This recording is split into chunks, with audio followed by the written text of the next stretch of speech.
आत्ता जर मला ही संधी मिळाली की मी प्रत्यक्ष त्या उतरू शकते आणि काम करू शकते, फक्त कागदावरून बघत नाही तर आत्ता मी प्रत्यक्ष काम करून दाखवू शकते, तर याबद्दल माझ्या मनात खूप जास्त ग्रॅटिट्यूड आहे की मला ही संधी मिळाली. मला ॲक्च्युली माझ्यासाठी सगळ्यात इम्पॉर्टंट आहे एड्युकेशन आणि knowledge, because I think education and knowledge सगळ्यात मोठं वेपन आहे तुम्हाला काही करायला आयुष्यात, काही समजायला किंवा काही घडवायला. मी नगरसेविका झाल्यानंतर मला सगळ्यात पहिलं जो काम आहे तो ती लायब्ररी परत सुरू करायची आहे. रोड वायडनिंगचे पण आमचे भरपूर सारे प्लॅन्स आहेत जे आम्ही इम्प्लिमेंट करायची कोशिश करणार आहोत. तर टाईम मॅनेजमेंट आम्ही खूप लहान वयापासून शिकत आलो आहेत. आम्हाला ते समजतं की आम्हाला किती वेळ कशासाठी द्यायचा आणि कसा द्यायचा.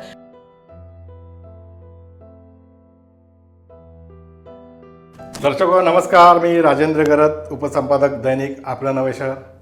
आज आमच्याकडे नवी मुंबई महानगरपालिका सार्वत्रिक निवडणूक 2026 मध्ये विजयी झालेली नवी मुंबई महानगरपालिका परिक्षेत्रात सर्वात कमी वयाची नगरसेविका कुमारी सोनवी अविनाश लाड आलेली आहे.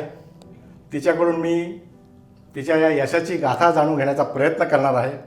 तिचे वडील अविनाश लाड हे नवी मुंबई महानगरपालिकेचे नगरसेवक राहिलेले आहेत आणि सोनवीच्या सोबतच तिची आई सौ प्रणाली लाड यासुद्धा विजयी झालेल्या आहेत.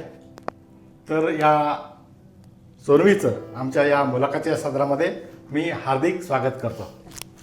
नमस्कार, मी सोनवी अविनाश लाड, आपलं नवे शहर ह्याचे डेप्युटी एडिटर श्री राजेंद्र घरतजी यांनी मला इथे बोलवलं आणि बोलायची संधी दिलीत, याबद्दल त्यांचे खूप खूप आभार.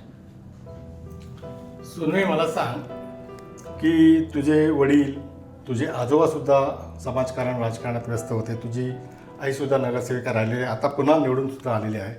या सगळ्या पार्श्वभूमीचा तुला कितपत फायदा झाला?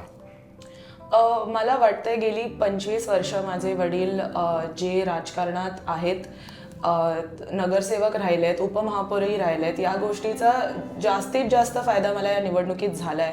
कारण त्यांनी सातत्याने आणि प्रामाणिकपणे इतकं काम केलं आहे, लोकांचा एवढा आशीर्वाद, एवढा विश्वास आणि एवढं प्रेम होतं त्यांच्यावर, जे त्यांनी माझ्यावरही दाखवला. मी 21 वर्षाची आहे तरी मला त्यांनी ही संधी इतक्या लवकर दिली. त्याचा अर्थ आहे की लोकांचा तो प्रेम आणि विश्वास इतके वर्षानुवर्ष आईवडिलांवर होता.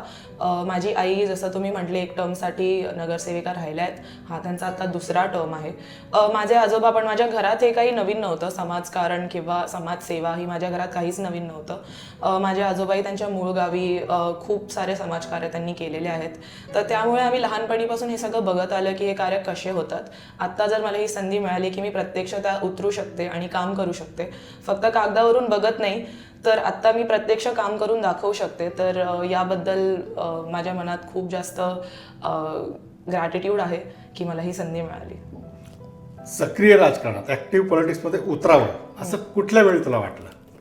मला हे माहीतच होतं की हे कधी ना कधी तर मी करणार आहे, फक्त मला हे नव्हतं माहिती की तो क्षण कधी येणार आहे. पण कोविडच्या काळात जेव्हा सगळे घरात बंद होते आणि अशी परिस्थिती आली होती की आपण कुठे जाऊ शकत नव्हतो, तेव्हाही माझे वडील होते, लोकांची मदत करत होते, त्यांच्या फोनवरती कोणाला बेड हवं आहे, कोणाला औषधं पाहिजे, हे सगळं. पण त्या काळात पण असा एक फेज आला होता जिथे त्यांना स्वतः कोविड झाला होता आणि ती कोणाची मदत नव्हते करू शकत. त्यावेळेस त्यांनी काही गोष्टी मला सांगितल्या की असं असं आहे, हे कोणतरी येणार आहे, ह्यांना भेट, ह्यांना बेडची गरज आहे, ह्यांचं असं असं निधन झालं आहे, इथे आपल्याला जायचं आहे. तर हो, या सगळ्या गोष्टी मी बघितल्या आणि त्या माध्यमातून मला हे समजलं की लोकांच्या किती गरजा आहेत आणि मी त्यांच्याशी त्या पर्सनल लेवलवर कनेक्ट झाली. ते आपल्या वॉर्डातील लोक असू दे का बाहेरचे, काही तो फरक आम्ही तेव्हा केला नाही. कारण कोविडच्या काळात लोकांना खूप गरज होती आपुलकीची, न घाबरताना लोकांना एक्सेप्ट करायची.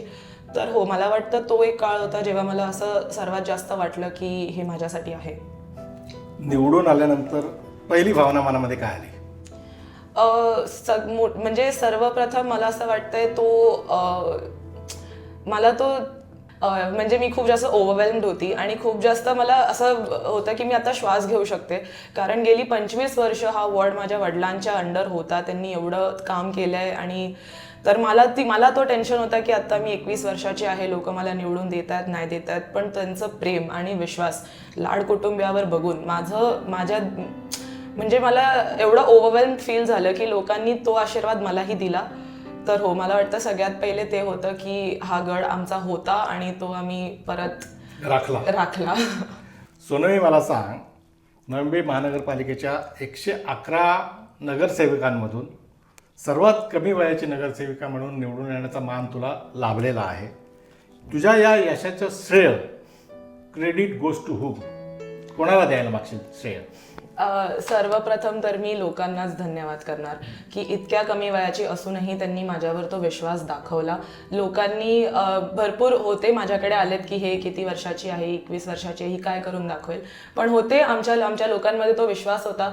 त्यांनी बाकी लोकांच्या माइंडमध्ये हे त्यांना कन्व्हिन्स केलं की आम्ही या पोरीला लहानपणीपासून बघितलंय आणि ही काहीतरी करून दाखवू शकते, हे त्यांनी सांगितलं. तर हो, त्याबद्दल खूप खूप धन्यवाद सर्व लोकांचे मनापासून.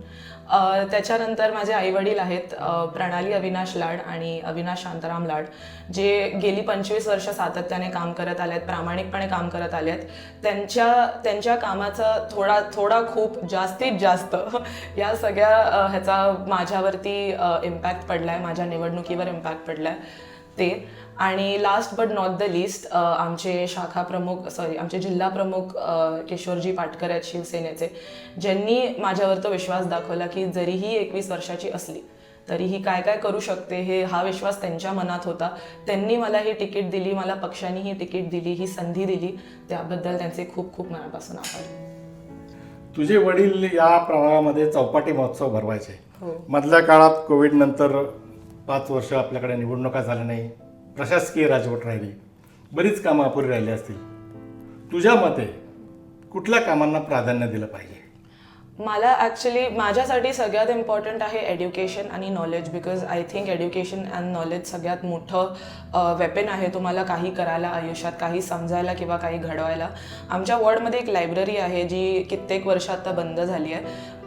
NMMC त्या लायब्ररीला निधी न देताना माझे आजोबा तिथे होते आणि ते सगळं त्या म्हणजे त्याचं जेही फंडिंग असेल, त्याचं जेही काम असेल ते बघायचे. पण आता त्यांचं तेही नाही राहिलं. त्याच्यानंतर त्या लायब्ररीचं खूप जास्त डाऊनफॉल झालं आणि मला ते बघवत नाही आहे. त्या लायब्ररीची परिस्थिती थोडी अशी झाली आहे की आता मला पाहिजे की सर्वप्रथम मी नगरसेविका झाल्यानंतर मला सगळ्यात पहिले जो काम आहे तो ती लायब्ररी परत सुरू करायची आहे.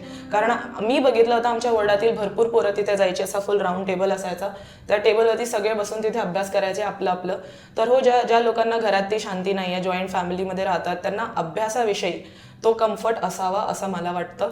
तर हो, सर्वप्रथम त्या लायब्ररीवरती मी लक्ष देईन. तू ज्या भागातून निवडून आलीस तिथे अनेक मजली इमारती आता होत आहेत, मल्टी स्टोरी बिल्डिंग, राईट. आणि तिथे अनेक रहिवासी आता राहायला येतील. तर रस्ते, सांडपाणी व्यवस्था, गटार, पार्किंगची सुविधा, या सगळ्यावर त्याचा ताण पडेल असं तुला वाटत नाही? ऑफकोर्स पडेल, पण जसं आम्ही सांगितलं आमच्या पॅनलमध्ये किशोरजी पाटकर होते, जे आमचे शिवसेनाचे जिल्हा प्रमुख आहेत. त्यांनी आम्हाला हे आश्वासन दिलं आहे की हे जेही रिडेव्हलपमेंट होणार त्या सगळ्यामध्ये बिल्डिंग्सचे FSI असे ठरवले जाणार की ते बिल्डिंग्स आत जातील, ज्याच्यामुळे रोड्स वायडन होतील. भरपूर सारे दुसरे आम्ही काळजी घेतल्या, जसे आमच्याकडे स्कूल्स खूप लाईनमध्ये आहेत. तुम्ही बघितलं ॲग्नल सुरू होतं, मंजुमन आहे, मग लागून साईनाथ आहे, परत ॲग्नल्स आहे आणि परत मग पुढे मेरीज आहे. त्याच्यामुळे ट्रॅफिकचा थोडा इश्यू होतो स्कूल टायमिंग्सला. पण हो, स्कूलसोबत आम्ही ऑलरेडी संवाद साधलाय. त्यांना बोललंय मेरीज जेवढं आहे ते करू शकतं, ते बसेस आतमध्ये घेऊन जातात ताकी पोरांची गर्दी बाहेर नाही व्हायला पाहिजे. त्यांनी टायमिंग्स थोडे ॲडजस्ट केले की आम्ही या टायमाला पोरांना सोडणार, आम्ही या टायमाला सोडणार, ज्यामुळे ती गर्दी कशी ना कशी करून आम्ही मॅनेज करायचा प्रयत्न करतो आहे. रोड वायडनिंगचे पण आमचे भरपूर सारे प्लॅन्स आहेत जे आम्ही इम्प्लिमेंट करायची कोशिश करणार आहोत. तू मास मीडिया जर्नलिझम केलेलं आहेस, आता तू चेंबूरमधून LLB म्हणजे तू कायद्याचा अभ्यासक्रम सुद्धा करत आहेस. समाजकारण, राजकारण आणि शिक्षण या सगळ्याचा मेळ, ज्याला आपण टाईम मॅनेजमेंट म्हणतो, वेळेचं व्यवस्थापन, हे कसं काय गाठणार तो? आम्हाला वाटतं जेव्हापासून आम्ही खूप यंग होतो तेव्हापासून आमच्या आतमध्ये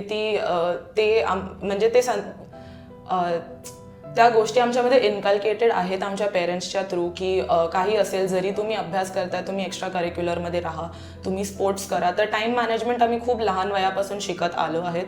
आम्हाला ते समजतं की आम्हाला किती वेळ कशासाठी द्यायचा आणि कसा द्यायचा आहे. ठीक आहे, मी खूप जास्त अभ्यासावरती फोकस करणारी 96 टाईप ऑफ पर्सन आहे, पण मला माहिती आहे की मी माझा वेळ तो कसा करू शकते, की मी कशी माझी स्टडी प्लॅन करू शकते, ज्याच्यासाठी माझ्याकडे या सर्वासाठी खूप जास्त वेळ असणार आहे असं अजिबात नाही आहे. तर हो. तर दर्शको, ही आहे कुमारी सोनवी अविनाश लाड, नवनिर्वाचित नगरसेविका नवी मुंबई महानगरपालिका. तिने आम्ही विचारलेल्या अनेक प्रश्नांना उत्तर दिली. प्रभागातल्या ज्या समस्या आहेत त्याचं नियोजन, त्याची सोडवणूक कशी करायची याच्याबद्दल तिच्या मनात काही ठोस गणितं आहेत आणि ती प्रत्यक्षात उतरवण्याचा ती प्रयत्न करेल असा आशावाद तिने आमच्याशी बोलताना व्यक्त केलेला आहे. तिने आमच्या या मुलाखतीसाठी जो वेळ दिला त्याबद्दल तिला मी धन्यवाद देतो आणि पुढील सर्व वाटचालीसाठी शुभेच्छा देतो. Thank you so much for having me. दर्शको, सोनवी लाड हिची ही मुलाखत आपणास कशी वाटली ती या मुलाखतीखाली असलेल्या कमेंट बॉक्समध्ये आपलं कमेंट अर्थात अभिप्राय लिहून अवश्य कळवा आणि आमचं चॅनल सबस्क्राईब करा, आमचं इंस्टाग्राम फॉलो करा आणि आमच्या फेसबुक पेजला लाईक करा. धन्यवाद.